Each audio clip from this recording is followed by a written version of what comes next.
time you walk into the room, got me feeling crazy, shot my heart boom boom.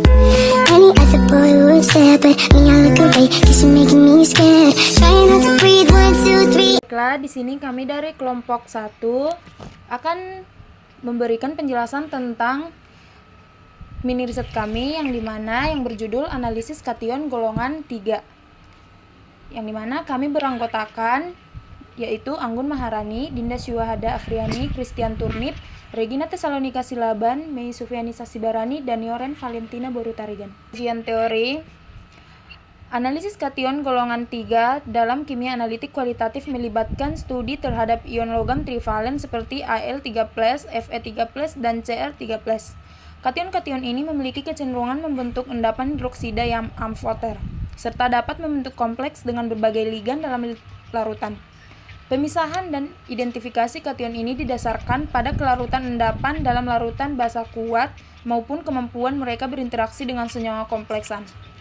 Studi literatur yang digunakan dalam penelitian ini memberikan wawasan penting mengenai karakteristik reaksi kation trivalen tersebut baik dari sudut pandang lingkungan maupun penerapannya dalam analisis kualitatif.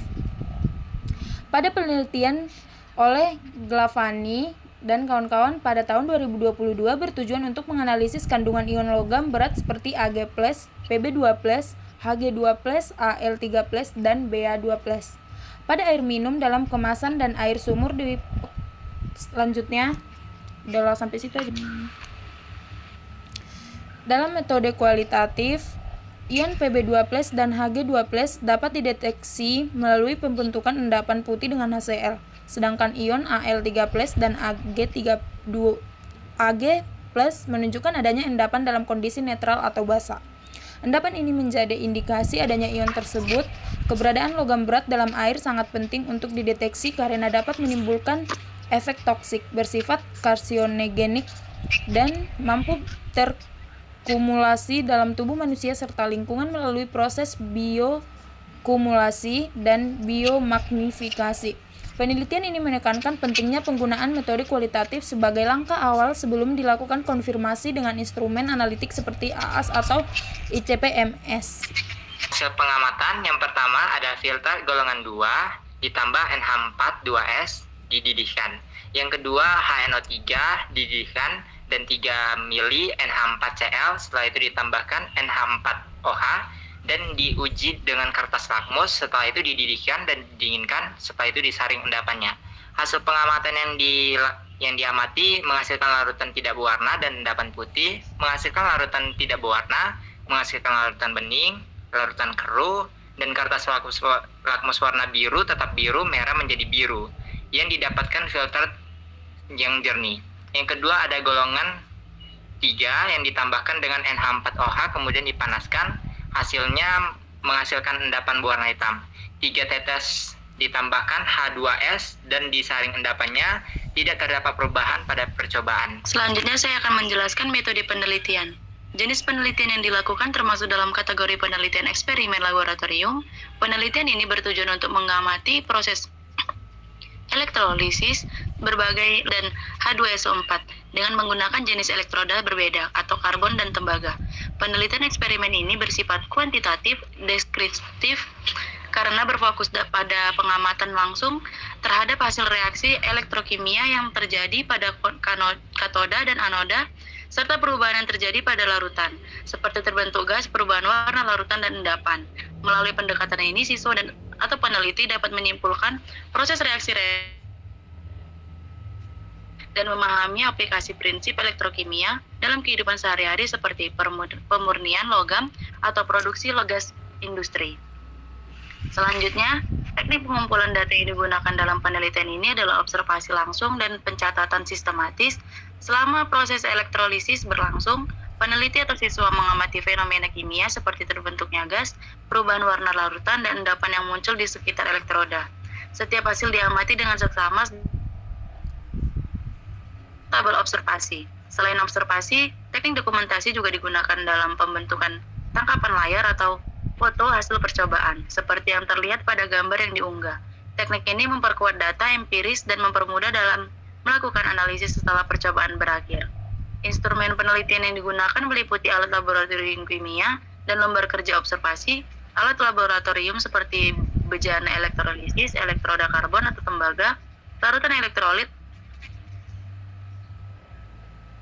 CuSO4 dan H2SO4, kabel dan sumber arus listrik merupakan instrumen utama dalam eksperimen. Selain itu, lembar observasi atau jurnal praktikum digunakan sebagai instrumen non-fisik yang membantu siswa mencatat hasil pengamatan secara sistematis. Pada beberapa jurnal yang sudah dianalisis, yaitu jurnal pertama, potensi pencemaran logam berat pada air minum dalam kemasan dan air sumur di Pekanbaru yang dapat membahayakan kesehatan manusia karena logam berat seperti Hg, Ag, Pb, Al, dan Ba dapat terkonsentrasi dalam tubuh melalui proses bioakumulasi dan mengendap dalam sedimen. Selain itu, tak semua sampel air memenuhi standar kualitas air minum yang aman sesuai ketentuan yang berlaku. Tolong lebih, mic-nya di-off-kan dulu, Cok. Dan mengenai bagaimana logam alami seperti Al3 dan Fe3 mempengaruhi agregasi DNA di lingkungan akuatik yang berpotensi mempengaruhi nasib dan transportasi DNA bebas di lingkungan. Pada jurnal ketiga, terbatasnya penggunaan limbah kayu mahoni sebagai bahan bakar sehingga perlu dicari alternatif pemanfaatan lain yang bernilai ekonomi tinggi seperti pembuatan arang aktif untuk keperluan penjernihan air dan penyerapan zat-zat tertentu. Ini yaitu yang pertama, melakukan kandungan logam secara rutin pada air minum kemasan dan air sumur untuk memastikan tidak melebihi batas aman yang ditetapkan. Selain itu, diperlukan pengawasan dan pengendalian terhadap lingkungan sekitar sumber agar tidak terjadi pencemaran logam serta meningkatkan kesadaran masyarakat tentang pentingnya menjaga kebersihan sumber air. Yang kedua, dengan menyelidiki perilaku agregasi DNA yang dipengaruhi oleh ion logam tersebut melalui berbagai metode analisis termasuk mikroskopik, serta mengamati kimia seperti suhu dan pH terhadap agregasi DNA. Ini menunjukkan bahwa air dapat menyebabkan agregasi DNA secara memenuhi kompensasi dengan gugus fosfat DNA. Yang ketiga, mengolah ini menjadi arang aktif melalui proses pirolisis dan aktivasi kimia menggunakan Na2CO3 dengan konsentrasi optimal 1,5%. Fe dan secara efektif memiliki dosis yang cukup baik terhadap zat lain seperti iodium dan birometilen. Baiklah, kesimpulan yang dapat kami ambil yaitu yang pertama, kation-kation golongan 3 dalam analisis kualitatif anorganik terdiri dari ion-ion logam yang memiliki sifat serupa dalam hal kelarutan dan reaksi terhadap reagen tertentu. Umumnya, kation golongan 3 meliputi Fe3+, Al3+, dan Cr3+,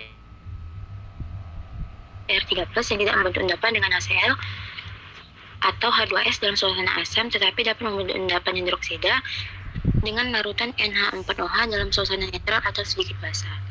Kemudian yang kedua yaitu dari pembelajaran sifat kimia dan reaksi khas kation golongan 3 dapat disimpulkan bahwa setiap ion memiliki ciri khas tertentu yang membedakan dari kation lain. Misalnya Fe3+ membentuk endapan coklat kemerahan yaitu endapan FeOH 3 kali. Kemudian Al3+ membentuk endapan putih gelatin AlOH 3 kali yang larut dalam kelebihan NOH, dan Cr3+ membentuk endapan hijau CrOH 3 kali yang juga larut dalam kelebihan basa dan membentuk ion kompleks. Kemudian yang ketiga, pemahaman cara pemisahan dan identifikasi kation golongan 3 merupakan metode yang digunakan untuk melibatkan prinsip kelarutan selektif dan pembentukan endapan dengan reagen tertentu dalam kondisi pH tertentu. Prosedur ini memungkinkan pemisahan ion-ion yang serupa berdasarkan reaktivitas spesifiknya.